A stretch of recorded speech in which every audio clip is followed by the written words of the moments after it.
Ok famille, bonjour, bonsoir, j'espère que vous allez bien. Je voudrais que vous partagez cette vidéo. On va vous montrer encore comment Emmanuel Macron se comporte avec nous, les Noirs.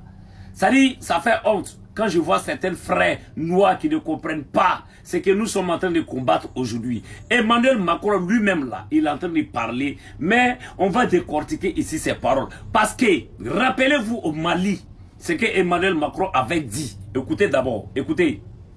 Écoutez. Une évidence. Nous ne pouvons pas rester engagés militairement aux côtés d'autorités de fait dont nous ne partageons ni la stratégie ni les objectifs cachés. C'est la situation à laquelle nous sommes confrontés aujourd'hui au Mali. La lutte contre le terrorisme ne peut pas tout justifier. Elle ne doit pas, sous prétexte d'être une priorité absolue, se transformer en exercice de conservation indéfinie du pouvoir. J'espère que vous avez compris la petite vidéo. Ça dit, Emmanuel Macron nous fait croire ici là que pas parce qu'il y a le terrorisme au Mali, ils sont en train de faire la guerre, mais ça n'empêche pas que les Maliens puissent aller à l'élection. C'est ça qu'il veut nous faire savoir dans cette vidéo là. Ça dit, il ne faut pas parler de la guerre et puis rester au pouvoir. On doit aller à l'élection. Maintenant là, on va regarder encore une autre vidéo de Emmanuel Macron où lui-même il parlait de l'Ukraine. Ça dit, nous les Africains, on doit se réveiller. Ça dit tout ça là, c'est pour mettre ces élèves là à la tête de nos gouvernements et de notre pays pour pouvoir voler nos sous-sols les données. Mais on va écouter une vidéo aussi de Emmanuel Macron où lui-même là, il parlait de l'Ukraine. On écoute cette vidéo et puis on va décortiquer. On écoute. Il a ensuite dû prendre, parce que c'était la guerre chez lui, une loi martiale.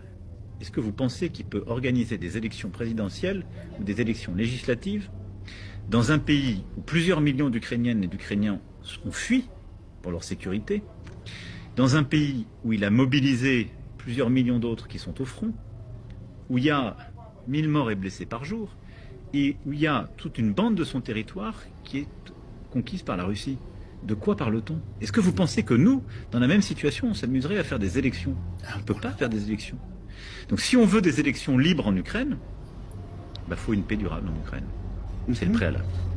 Tous ceux qui le font avant manipulent. Et quel est le projet de certains? Je le sais très bien. Un cessez-le-feu qui ne sera pas respecté. Vite des élections pour les manipuler. Bon, famille, ici là, vous voulez que nous on a qu'à vous dire quoi? C'est le président de la France lui-même, il parle. Il dit en Ukraine là, il y a la guerre, il y a des morts, il y a des blessés. Est-ce qu'avec ça là, nous là, on peut passer à l'élection? C'est pour manipuler qui? Maintenant, eux qui sont là-bas là, vous qui nous dites là, qu'on doit partir, nous, on doit aller à l'élection là, on doit faire cette putain de démocratie. C'est pour chercher quoi? Nous aussi là, on est en guerre. Nous aussi là, on n'a pas le temps pour faire cette putain d'élection ici en Afrique. Les Africains que vous là, vous pouvez manigancer là, c'est pas nous. Nous, la jeunesse de l'AES là, on a compris les chemins que nous avons pris. Personne ne viendra nous manipuler. La jeunesse de l'AES, la jeunesse africaine, ce message-là, c'est à vous je m'adresse. Il ne faudrait pas que ces soi-disant démocrates, ces soi-disant politiciens viennent nous mélanger encore. Ça ne passera plus. Parce qu'ici, là, c'est le président Emmanuel Macron qui est en train de parler de l'Ukraine. Parce qu'il y a la guerre là-bas, là. On ne peut pas passer à l'élection. On ne peut pas faire élection. Donc c'est chez nous que nous on peut faire élection et puis vous allez mettre à la tête de notre pays vos élèves là pour pouvoir nous voler, piller nos sous-sols, allez vous donner. Ça c'est fini.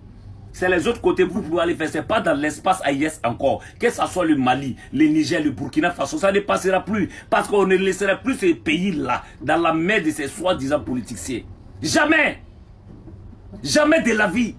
Vous voyez, ça comme ça, on nous prend, nous les Africains, comme si nous, on est des maudits. C'est comme ça, nous les Africains là, on nous prend comme nous là, on n'a pas de cerveau. Le moment là, qui est passé, que vous pouvez faire ça là, ce n'est plus dans ce moment là. Nous sommes au 21e siècle, papa. Monsieur le président Emmanuel Macron, nous sommes au 21e siècle là. La manipulation ne passera plus ici. Ah, donc, vous êtes prêts à défendre les intérêts de l'Ukraine. Maintenant, vous n'êtes pas prêts pour défendre l'intérêt de l'Afrique. Vous voyez, 2 poids 2 mesures. Lui, il est prêt pour que nous, là, on passe à l'élection au Mali, au Burkina Faso, au Niger. Mais lui n'est pas prêt pour que nous, les Ukrainiens passent à l'élection. Parce qu'il y a la guerre là-bas. Chez nous aussi, il y a la guerre. Burkina, Mali, Niger, il y a la guerre. On n'est pas prêt. Et puis élection ici là, dans l'espace AIS là. Tu ne peux pas voir ça, papa. Papa, l'élection là, tu ne vas plus voir ça. La jeunesse aujourd'hui est éveillée. Et la jeunesse est debout. La jeunesse là est prête à affronter tout. C'est de ça qu'il s'agit. À bon entendeur, salut pour ces personnes qui vont comprendre le message. Partagez le message. Vous voyez comment ceux-là nous prennent comme des bêtes. On n'est pas des sauvages ici, ni des moutons.